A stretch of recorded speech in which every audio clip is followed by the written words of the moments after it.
Welcome to the Salmon Runs YouTube. Enjoy the video. You start by confirming updates and that media player is installed. This prevents codec surprises. Once done, open Start, type Media Player, and launch it. If the app asks to access your music or video folders, grant permission so your library populates. You're initiating scanning now. Don't worry if files take a moment to appear. Make sure your media is on an internal drive or accessible network share for fastest loading. Now, select a folder or drag a file into the player to begin. Now you import and play.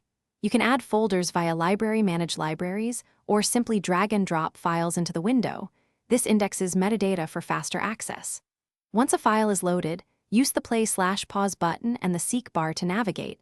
Try 1/2 speed for captions or quick reviews. Make sure the correct audio device is selected in the player's settings and adjust volume there to avoid system-wide changes. If you need subtitles, enable them from the playback menu and choose a track.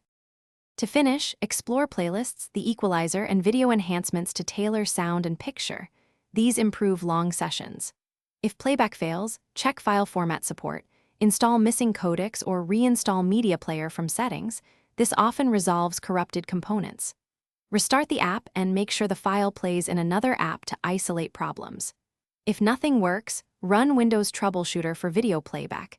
It diagnoses drivers versus app errors. One tip, test with an MP4H 264 file to confirm core functionality quickly. Thanks for watching. Consider subscribing if we helped you.